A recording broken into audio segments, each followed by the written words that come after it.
Mbote na bino bandeko balandi bozali ebele bozolanda biso na 10e rue télévision pe Liberté Plus toza na kati ya commune ya Ntsele eza bongo plateau spécial to ko solola na numéro 1 ya commune oyo na etali gestion ya commune pe to solola actualité politique de l'air ya mboka na biso République démocratique du Congo lokola za plateau spécial na bandeko koloba nazanga morote nazali na ndeko Hervé Mulumba DG ya Liberté Plus mbote ndeko Hervé Mulumba mbote ndeko Alain. Ok, ensemble na ye nde toyambi pona bino mwana mboka Frank Mbo Nzola Meso oyo azali bongo bourgmestre ya commune ya Ntsele ndeko bourgmestre Frank Mbo mbote na mbote bapandi sango papa Alain également namoni pe ndeko Hervé Mulumba mbote na bino.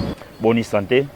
Oui, santé eza malamu ndenge bozo constater nzamba zo sala biso ngolu sauf musala otoza nango eza pe monene pe leki makasi mais tozo bunda nango mais santé ça va. Ok, bozo bunda nango tumini to banda na musala na yo et kokisi déjà 2 ans et quelques mois depuis que vous êtes à la tête de cette commune ya Ntsele. Tolingi avant to kota na ba secteur par secteur d'une manière pratique. Okutaki commune ya Ntsele na etanini pe après 2 ans eza na etani. Bon, ce qui nga na lobi penza na répondre na motuna wana et ozala comme si naza ko se vanter. Mais je crois que il est question na population ou na banselois ou na banseloises en fait bangonde bakoko yeba exactement ndenge Ntsele zalaki tango Frank Mbo azalaki te na ndenge komi pendant que Frank Mbo azali. Mais néanmoins nazaka obligé na répondre pe na motuna yango. Il est certes vrai que nous avons trouvé pas mal de problèmes. Otali makambo insécurité, otali makambo assainissement, otali makambo même otobenga ya ba spoliation, ya ba espace ya l'état, ba conflit foncier, ba conflit coutumier, il y en a plusieurs que nous avons trouvé. Mais depuis que nous sommes là, Nayaki notamment avec l'objectif nanga ona mipesa ki nalobaki que toko bunda to mekana nous comme banda moi muke to malembe ko silisaka ba problème wana.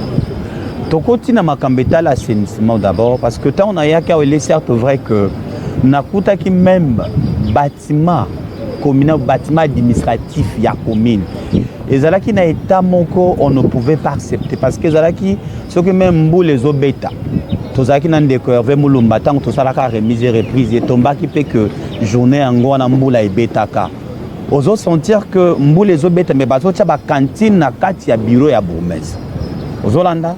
Et tokutaki que ezalaki na odeur moko to benga ba odeur nauséabonde odeur moko malamu te ba chauve-souris ben on sentit que environnement n'était pas approprié. Mais lorsque nayaki parce que nakokaki jamais ko banda ko bongisa na libanda sans pourtant ici kanano ngai nazo sa msala ezala propre nde nazwaki nanu ndingisa ya ko banda ko bongisa et nakoyebiso pe que tango biso to yaki awa na domaine yango assainissement nakutaki commune Ntsele ata pa ou bazaki nango to basala ka assainissement ata kombo ezalaki te même notre entrée ici na avenue otokotaka ya commune poubelle moko ya monene ezalaki wana tu ne pouvais pas imaginer et je me demandais bat ba vivaka en ndenge nini nga moko na ye to bandi ko bongisa to loki to sombi ba matériel o eza ya assainissement d'abord parce que il fallait qu'il soit assainir commune baka niveau tokutaki na ba état moko ezalaki inacceptable et cour communale également ezalaki non éclairé, il y avait l'obscurité au zénith. Nous avons quand même battu pour que tout le kakozong sana nous moi copé sa moi espoir et que awape bat bazalaka. Et tant que kitaki na terrain, il est certes vrai que nous avons constaté la spoliation. Au mona tout le monde qui va venir mususu zaki enclavé total qui va caniveau ezaki n'était malamuté tokuta ki moi désordre moko et raison pour laquelle j'avais directement pensé à créer ce que nous appelons les brigades d'assainissement. Et ces brigades d'assainissement que nous avons créées, et je dirais déjà courage ou félicitations à ces brigades, grâce à Bango, tozo bunda mukie to meka kocha propriété na commune Ntsele. Tokuta ki makambo etali insécurité.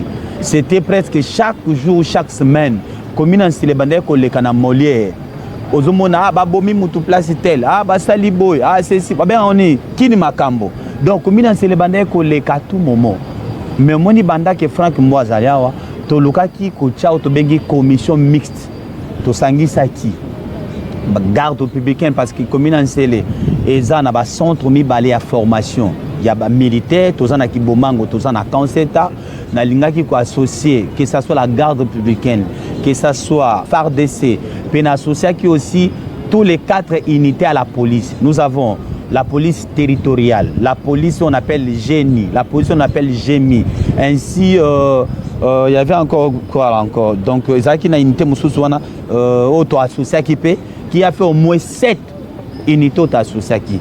Mais au komona que na combat na biso à lutter contre surtout beaucoup plus criminalité aux locales to lokai ko renforcer ba social mususu to che ba JR ba kei faire de ce qui ba associé ndé sarai que to bunda na makambo itali insécurité aujourd'hui na kolobate que insécurité sili na commune Nsele mais insécurité pende bana ko kende nango na ko sila na commune Nsele mais depuis boyebi que libération massive salamaki ya ba prisonnier ndeba misusu ba trouvaki refuge na kati ya commune biso parce que commune Nsele eza commune otobengi eza urbano rural. OK, avant de couvrir son maloba de la politique et gestion et administration na lingna tika na assainissement oyo lobby eza bano yo ya mabele ya Nsele o bayebi bango moko ba juger par rapport ndenge bayebelaki commune na bango na ndenge commune lelo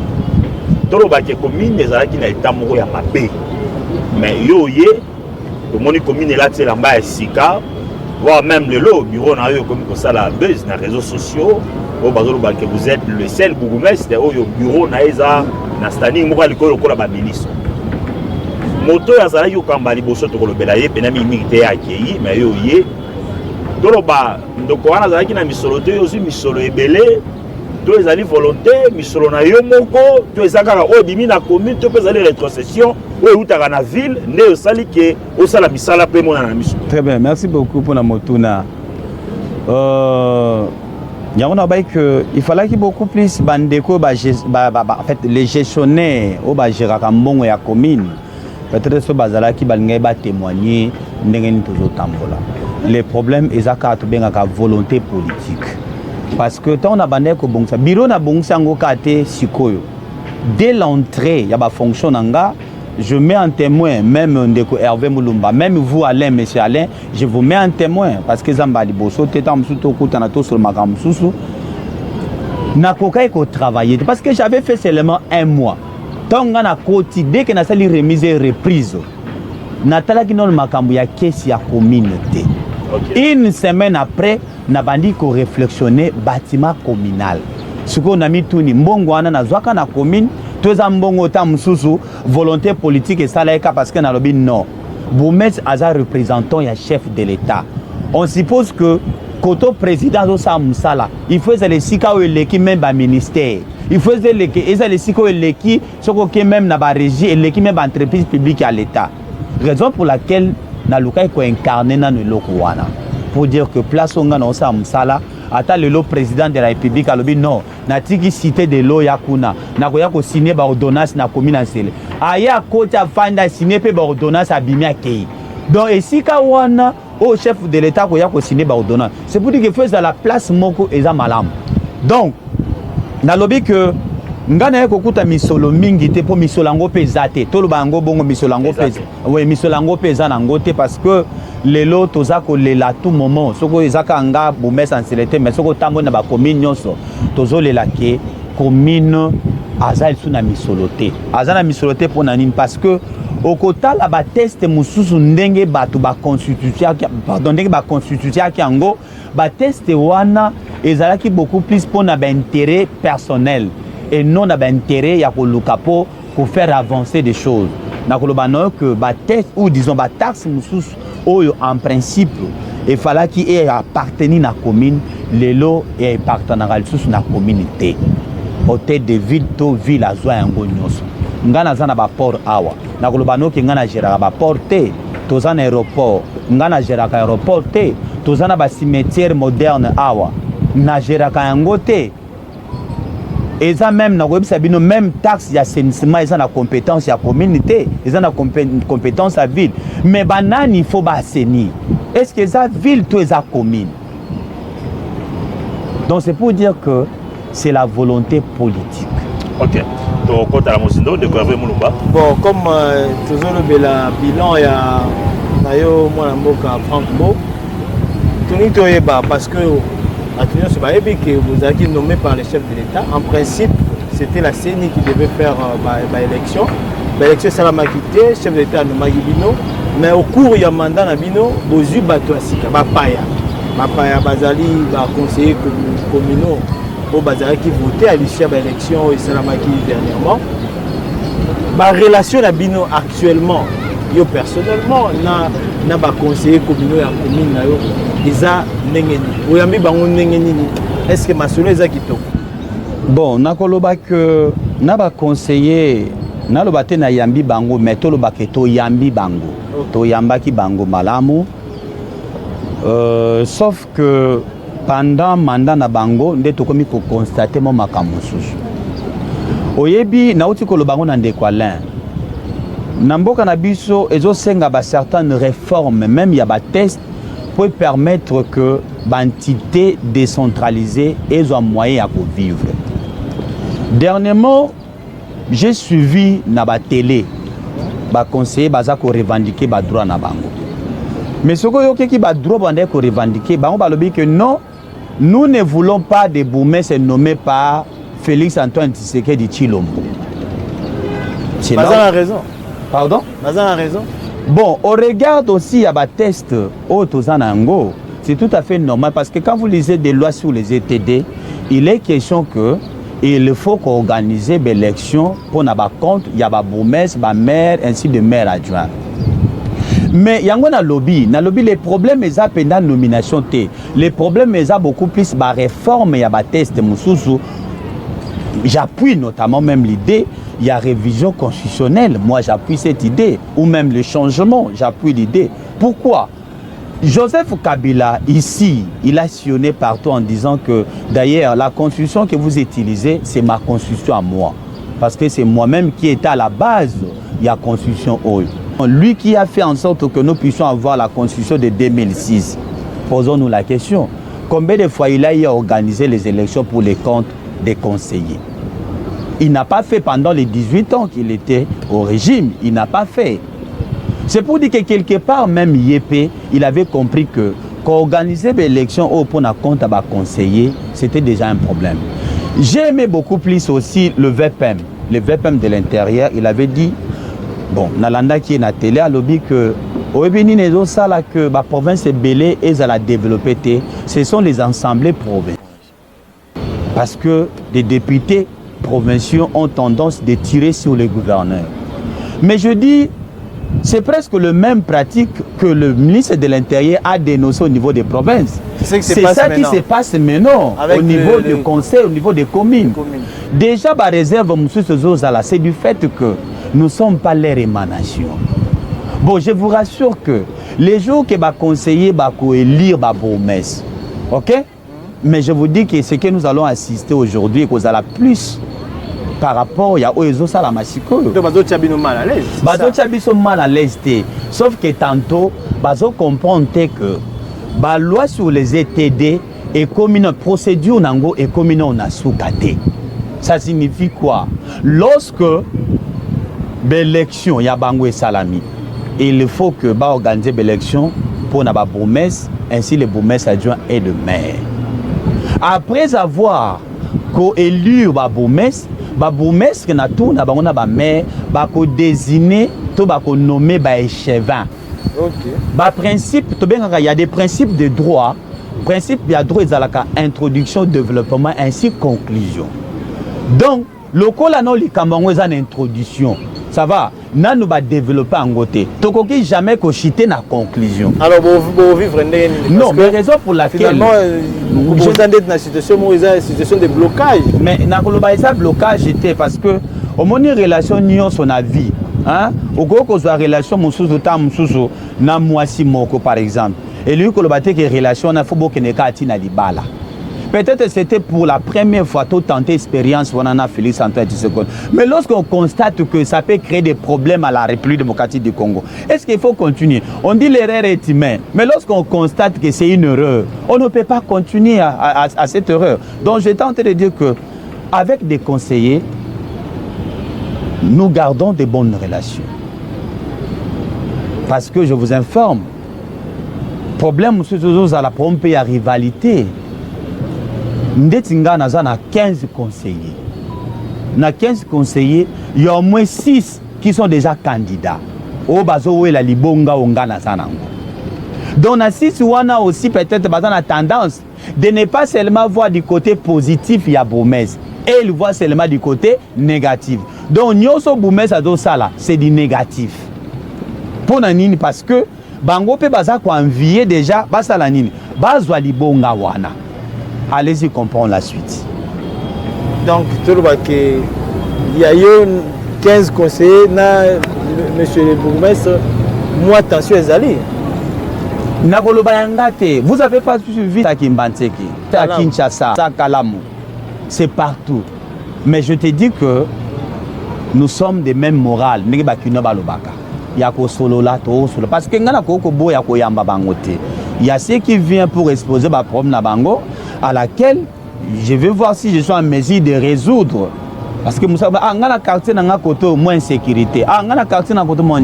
S'il faut que na quitte parce que conseiller, notamment informé. Et je suis ouvert avec tout le monde. Mais je dis les problèmes beaucoup plus parce que déjà belé baza ko envier va remplacer déjà na kitiango.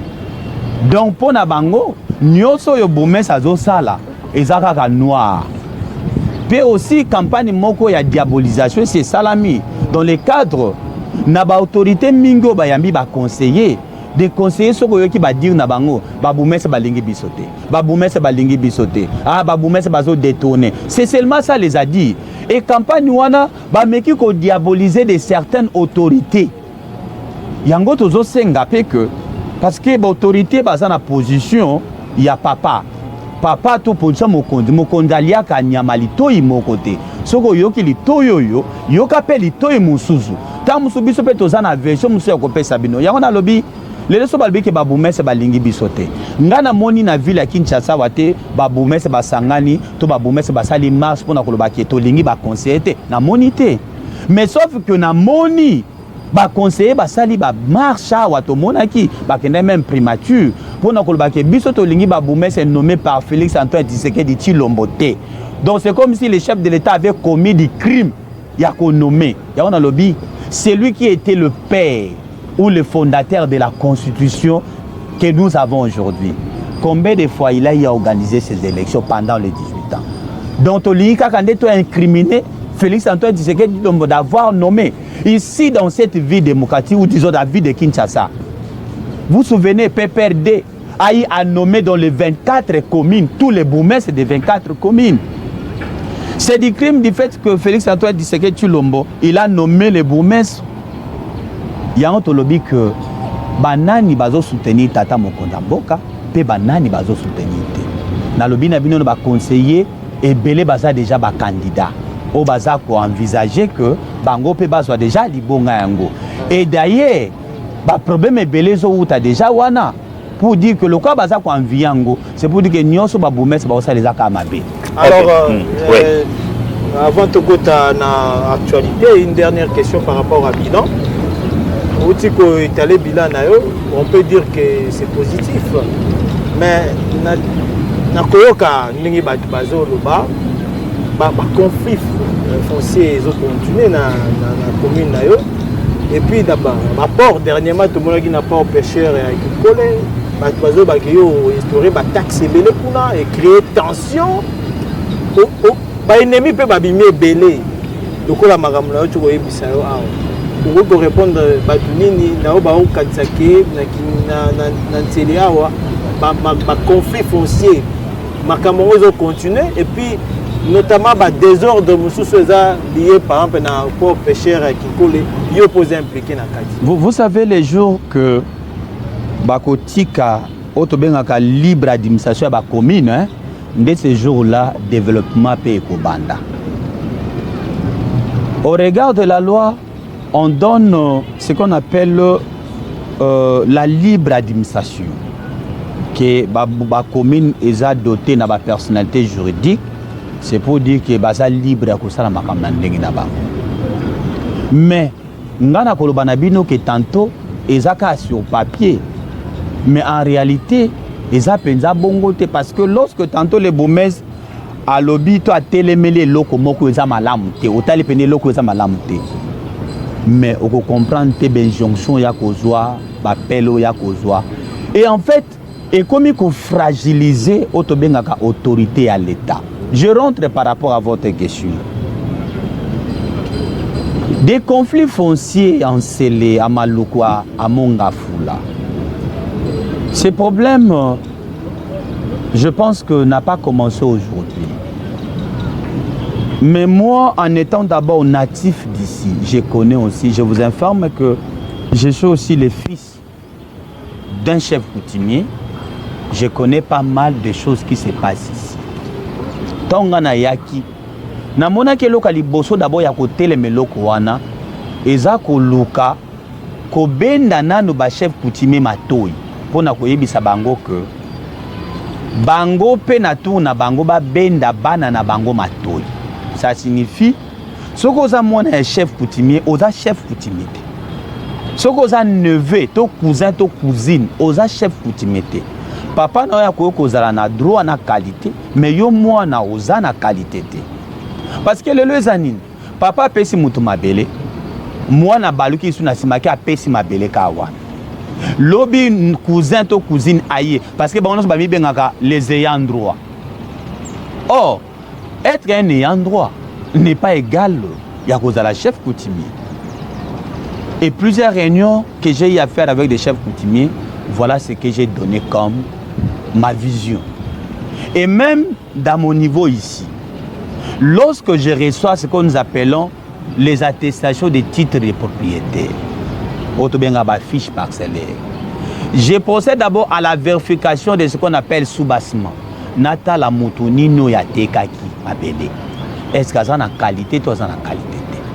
Si ça a une qualité, na kocha ba notation que un ayant droit coutumier, il ne pas un chef coutumier aller chercher le chef coutumier.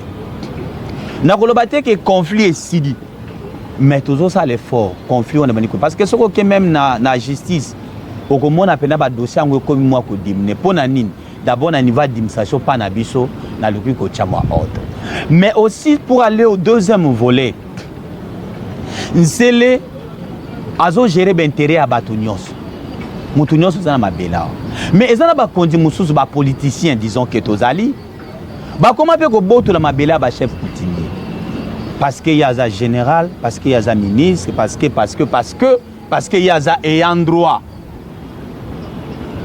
chef coutumier PC par exemple un hectare il y a qui a coopéré ta mususu na bat mususu ya fait foncier ou ben na batu même je peux dire à commune babaki si ta mususu 0 liboso to 0 na sima et comme 10 hectares ba pesa que 10 hectares ka baki si 0 monsieur comme 100 azima bela batunyo azima bele soki ba chef coutumier baloba abandi ko menacer bang akotinda ba soda akotinda ba ceci ba komi ko benga donc je vous dis que responsabilité ezaka na ba chef coutumier mais zappé na ba kondi mususu à l'état donc ba défi ezebele bon likambango likambu ya port pêcheur likambu ba taxe ebele exactement d'ailleurs quand vous lisez même l'ordonnance de 2022 je crois peut-être de 25 octobre 2022 on donne au bourgmestre de créer aussi des taxes par rapport aux réalités mais ces taxes là peuvent être seulement créées pour l'intérêt de la population. Mais il est certes vrai, ce qui se passe au port, ce n'est pas le bourgmestre qui a créé des taxes. C'est un désordre qui a pris un peu du temps, ça va. Il est question peut-être que pour moi, raison pour laquelle j'ai eu à convoquer une réunion avec le tenancier qui est là-bas et ainsi tous les services, parce que là-bas, il y a plusieurs multiplications des services, que ce soit sécuritaire, que ce soit administratif. Raison pour laquelle j'ai eu à inviter tout le monde pour savoir qui est qui fait quoi. taxe aux autres réellement au salaire parce que ils ont la taxe qui taxe assainissement ils ont la compétence à ville ok mais ce que tali ba taxe wana ba ozwa yango mais allez voir l'état du port même nzela entrée à port allez-y voir la commune aussi a zwa moi ba 30% ba taxe wana mais allez aussi voir là-bas ce qui se passe même ils sont en train d'acquiller la personne du bourgmestre en disant que ah bourgmestre a tché ba cantine a tous ba mon papa ngata ero kuna na zwa na ngate na mona ngo pété il refranc mbo tolo bela ndenge commune ezotambola otinengana tuna question richesse ya commune les années ni pendeni bosa pour capitaliser mais koyoka yo donc répondre à la question de Hervé apparemment que nyonso oyo inga kozongela nsele ezozongela binoté parlons ba commune ba commune parlons ba commune ne parle pas de l'ancien mais parlons ba commune maintenant na niveau il y a ba commune na so a to za na nsele oui ozo fonctionner ndenge ce l'union saison matalikolo vous fonctionner dans le mariage parce que vous avez mis ça le pour ça il est certes vrai que Batars union sont et qui na hôtel de ville Batars ils ont la compétence à commune ezali mais je te dis que Batars soyo etikala pour na compte ya commune ça représente absolument rien je dis bien ça représente rien pour nanine parce que le lot par exemple soki mutakufi na nzela tokobenga hôtel de ville ta ya kuzo aya kokunda kominda kosani akokunda ça va lelo par exemple soki toza na problème moko ezopena ko concerner population ozomona ndeti lelo hein soko tali population azozela attente ebele mais azoyeba te que attente wana pour que biso to sala ezosenga nini ezosenga ba moyen yango na lobby tous les taxes locaux la go pass. Taxes locaux la go pass. Nalanda qui dernièrement la première ministre a dit que le gouvernement na biso ezo futa banyongo na taxe à go pass wana. Est-ce que taxe wana locaux la aéroport international eza na commune ensel. Taxe wana ko koza pona compte à commune. Tozwa taxe mususu belango droit sur les caveaux parce que awa na commune ensele toza na ba cimetière moderne toza na ba nécropole toza na ebele tuna libulu moko ya soki ya 1 mètre o bakundaka bato na nécropole basomba yango combien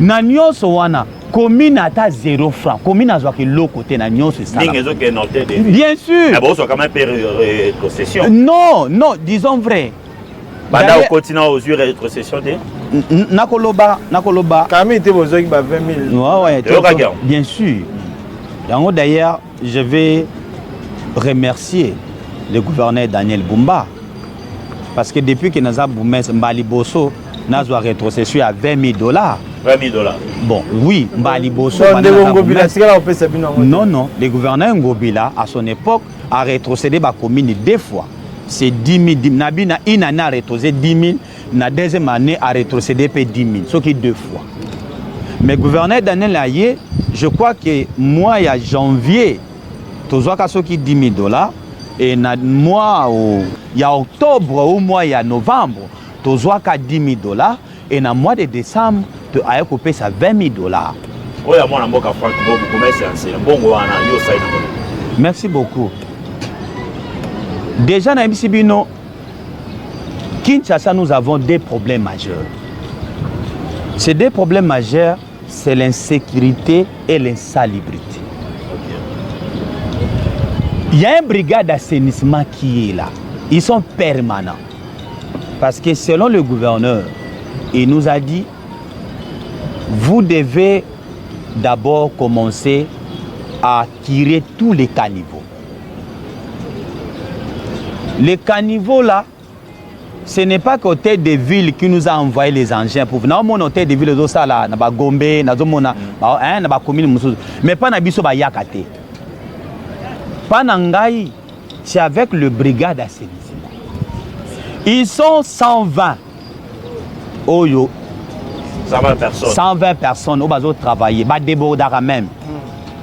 Oyo bazo travailler na compte ya commune en série. Nous avons commencé d'abord à tirer ici à Kinkole. Le mois de janvier, nous avons tiré Kinkole avec le brigade d'assainissement.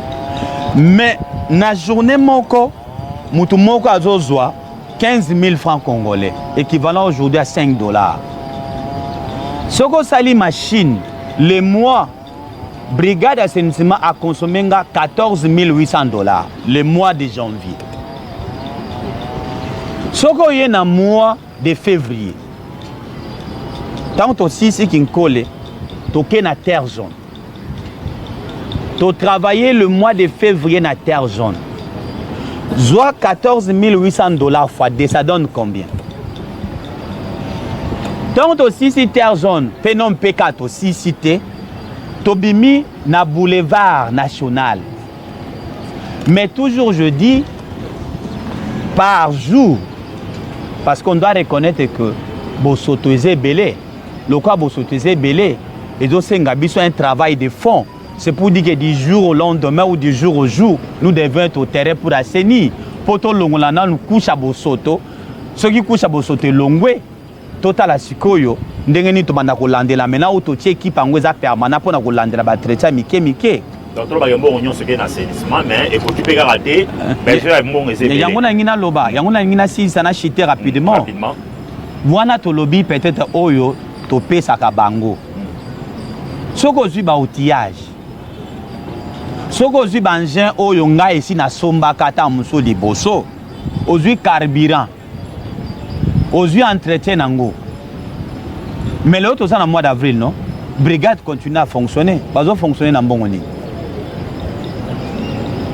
Ya on a bino que ezana biloko muso to sala ezapo na auto bengaka une bonne foi ou carrément ezakaka auto benga oui kolinga mboka yango ndezo sala que bande konanga faut ba vivre en environnement malamu. Déjà même la commission on a créé qui a sécurité.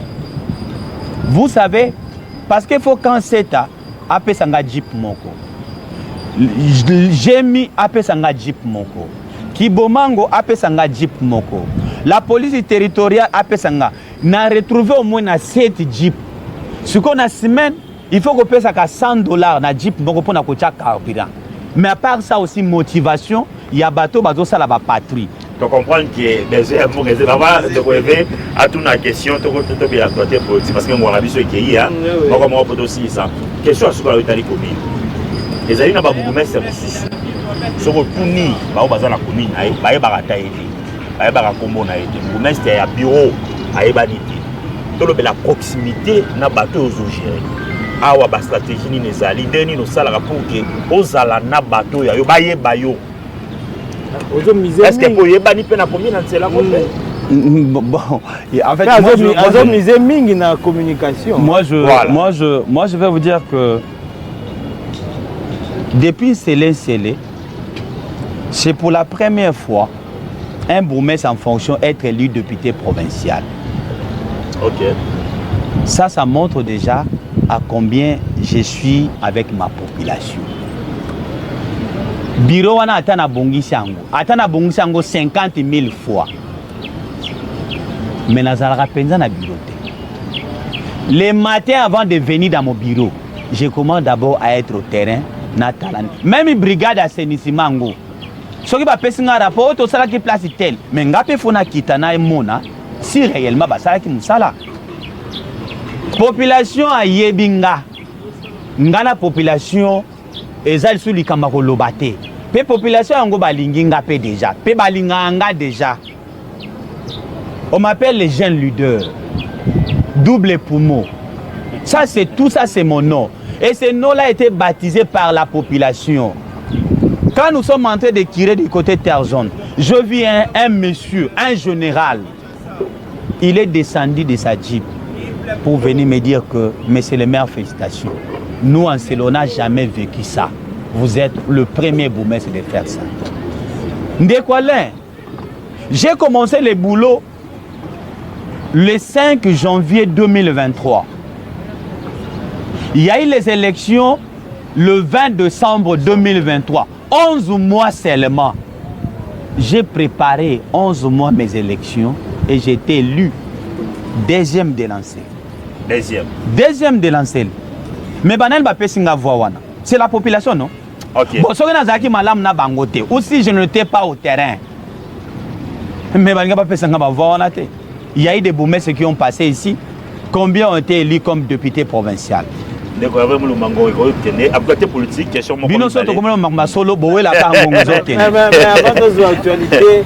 l'actualité, dernièrement, il y a mon prédécesseur, Augustin Kawa, 18 ans, c'est là qu'il y a, avec vos conseils.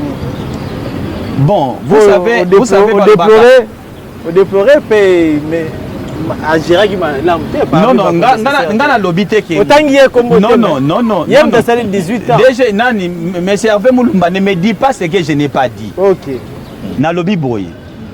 Mboka et tonga na mutu mokote. On ne doit pas dire par exemple une époque à Boumès Nkama, il y a eu seulement négatif, il n'y a eu pas de positif.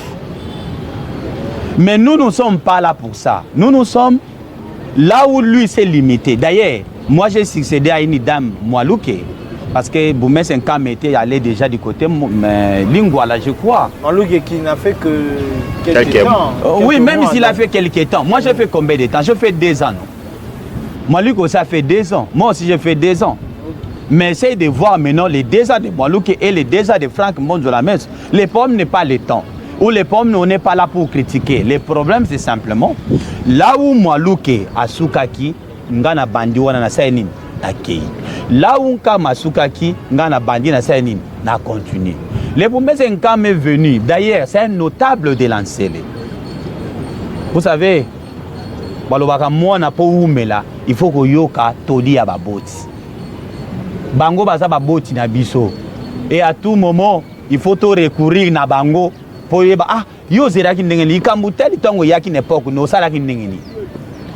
était venu d'abord pour présenter ses civilités, parce que même ici il est notable, mais c'est mon architecte quand même ici, dans cette municipalité, c'est moi le patron. Il était venu pour présenter des civilités, ainsi me faire, comment dirais-je, couper sanga moi ba idée. Na moi citation moko ezalaki ya ba sinistre ya badara kopesa nga moi idée pendant époque na ndenge ye agiraka dossier yango et tango ngane na bengaki ye na baki nono doyen yako yebisanga likambo yo geraka ndenge nini. Monsieur le bourgmestre, c'est moi voilà monoko tango zolo makambo là, est-ce que ils ont inspiré un peu la situation toujours les lots entre Mokonza Mboka Félix Antoine Tshisekedi, na prédécesseur na au lien la lokola Nkama ou personne à conseil de l'oba à qui na rébellion na FC et Nkama des autres salons.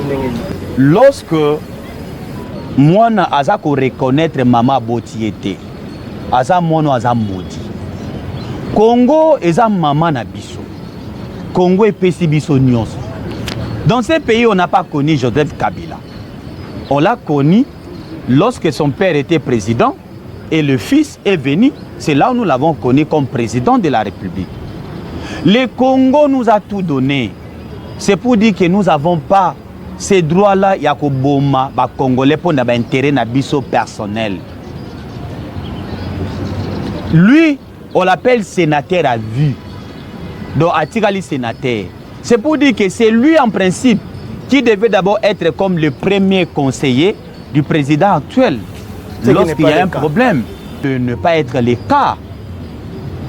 Makambouana ezo laksabiso ndenge nini batu balingaki mboka te bazo pesa biso ba allusion comme si que balingaki mboka mais zo laksa ndenge ni balingaki mboka te. Je dirais même le cas pour les Corneille Nanga. Nanga aujourd'hui qui se permet à Koboma Congolais, soi-disant, pour libérer Congo. Est-ce que libérer Congo égal les à Koboma Congolais? Bon, bateau nyonso bango bazo bomawana. Bateau nyonso bazo bomawana. Makila wana. Ezo ganga. Okoyoka ba msusu bakobela maboma. Ça je vous dis, okoyoka ba msusu bakobela maboma. de France, moi, je suis Souka, question à Souka, vous êtes de l'UDPS, aussi ces missions ont sans pour d'autres nayo, et quand vous êtes là, l'UDPS. Consultation, tout le monde conseil spécial chef de l'État en matière de sécurité, Ayambi UDPS. Ayambi, secrétaire général, Kabou a accompagné, Nabadjon, Aïnyon Soka, Bazala. Non, quand vous dites que Ayambi, secrétaire général, il faut toujours insister, Ayambi, président AI, ok, président aussi intérim, président AI et secrétaire général. AI en les OPSA, c'est logique, c'est le président AI. Ok, n'est-ce pas soyez bon. Alors, tant que tu Bobimi, tu sais comment on a interview comme Mimi Bali. Le bisou doit ça l'interview comme secrétaire général, AI. Augustin Kabouya, secrétaire général, président, il y a celle interview dans l'Inghanaï. Parce que c'est que Kobima Bango, ils ont réconciliation par la mort. Mais apparemment, les autres ont continué dans l'IDPS. Bon, moi je dirais que l'IDPS des autres athées. Tozwa, ndenge ba fandaki. Parce que ba image est tambolaki. C'est le président AI, Ndé Azalaki au milieu. Total a deux bizibu, afandaki wapi. Azaki Nasuka Kuna, il a été classé parmi des secrétaires adjoints. Qui a pris la parole? C'est M. Augustin Kabouya, honorable Augustin Kabouya, le président AI et le secrétaire général. C'est lui qui a pris la parole. C'est lui qui a représenté l'IDPS. C'est lui qui a dit au nom et pour les comptes de l'IDPS. IDPS des autres athées. Non, mais c'est ça que je dis. Papa, le côté, il y a un ascenseur. Mais vérité, ça ranine. Il y a un escalier, ça ranine. Et comment aujourd'hui, la vérité, elle est éclatée. Il n'y a pas de confusion. Il n'y a pas de secrétaire. Il n'y a qu'un seul secrétaire général qui est M. Augustin Kabouya. Moi, je suis le chef. Peu importe. Je dis peu importe. Peu importe tout ce qu'il pense qu'il peut faire. Peu importe. L'IDPS a qu'un seul secrétaire général qui est Augustin Kabouya. C'est tout. Parce que c'est lui qui représente les partis. C'est lui qui engage les partis. Tala. Mais si coulisses, Bazoya, Kokoutanakana, secrétaire général, je vous informe. Mais bien sûr, Bazoya, le secrétaire général Augustin Kabouya. Batika ko distrait biso. Voilà, donc Franck Bo Matondomi pour l'émission Oyo. Mais qui n'est au bonga érosion na kati ya commune na yo.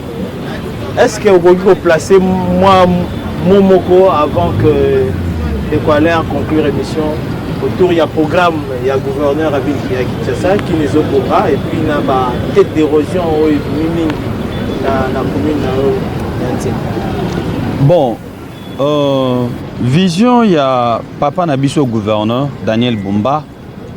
Il est certes vrai que Kino est foué bonga mais pour Kinangwe bonga ezosenga ke ba commune nanu ebanda ko bonga soko moni même biso na ba Julien na biso to chaka to komi nsele ezo bonga tozaki dernièrement na excellence gouverneur de la ville alobi moni soko tali na bible ezana ba ville musu ba banda ko citer ba kombo nango mais ba ville wana et disparaîtra les deux à la caisse ni ne sala ke ba ville disparaître et ça problème. Il y a insécurité, problème, il y a l'insalubrité, na problème même, il y a l'embouteillage, tout ça. Comment expliquer Moutoupa que nous travaillons comme on a face à la 3 et 4 heures de route? Distance, c'est qu'on a 30 minutes, aux autres à 3 et 4 heures. Salité, et ça est locaux, et ça la que la ville peut disparaître. Parce que salité, est plus qu'un criminel. Criminel a raté même cible. Mais salité, ce qui est même épidémie, par exemple, bon, ça va bloquer cela, vous voyez un peu ça, le danger là. Qui ne disparaît. Donc, il est question à nous les bourgmestres, chers collègues, tous soient conscients. Pour que qui ne bonga, il faut d'abord la commune et banda ko bonga. so ba commune bandi ko bonga ndeki ni ko bonga likambo etali ba érosion. Il est certes vrai que nazana moi non ba moi te mais moi ba tête il y a ba érosion eza ebele pawa na quartier Mibu. D'ailleurs nous avons aussi érosion munene na terre jaune quartier Mouke 1 Mouke 2. Nous avons d'ailleurs na quartier terre jaune tozo ki ba partenaire moko usine moko ya construction moderne construction oyo ba eko solliciter ngai pour que na autoriser bango babanda ko dévexer ba immondiste to ba juste d'une manière ya ko lutter contre l'érosion wana et mosala wana e bandaki grâce d'abord ya commune oyo ya pesaki autorisation wana puis en plus grâce aussi ya bandeko na biso oyo ya moderne construction bomna pe ko aider biso et que tozo bunda nango nanu malem mais l'autre osenga na tata mokonzi ya ville à Kinshasa ameka ko aider biso pour que centre d'enfouissement ezalaka à mon côté ezalata mi baleto mi sato par exemple koto be rozo ezawana togo ko sala pe ba centre d'enfouissement kuna ki bazo ke ne pe ko déverser ba érosion wana kuna ba dido ba déchets wana kuna et bazo traiter ango pe kuna pe ezo bimisera biso ba matière mususu. Merci beaucoup mon amboka Franck Momo na ndenge au répondre à l'invitation à biso quand ils ambala ya liboso na bateau spécial oyo et aux ambala ya sukate 30 secondes pour na lobasuka de biso ya liboso. Lobasuka eza que na pesi mbote d'abord na bana installé nyonso oyo bakoza occasion ya kolanda biso c'est le po ebonga ezo senga kaka bourgmestre te ezo senga port ya biso nyonso nde na sengi bango aussi ba meka ko aider biso na makambo etala assainissement ba accompagner biso déjà mutu na mutu a conscience que tanga la muki na tongo il faut abongisa libosa lopangu na ye il faut abongisa balabala na ye et que aussi avec makambo nyonso zo le kana est mboka na biso qui base à la paix en mesure ya ko dénoncer lorsque ba moni mouvement moko suspect ezali notamment na kati avenue ou na kati ya quartier ba dénoncer pour que to mekana ko protéger o ezali commune na biso yansele. Donc matondo pe na bino bandeko journaliste oyo bokanisa ki ko se déplacer pour boya to sa na biso na bino émission awa na commune ngai tika ete nzambe apambola bino. Merci beaucoup. Vos messana na yango désormais na bosenga na bino to bana otika ba plateau na biso okita na ba bureau to bano ya ba bourgmestre ba ministre pourquoi pas ba gouverneur on a kosolola na oyo tali gestion na bango bisika bazali kokamba. Merci na équipe technique biso na bino ezala 10e rue télévision ezala na Liberté Plus okutani na nouveau numéro.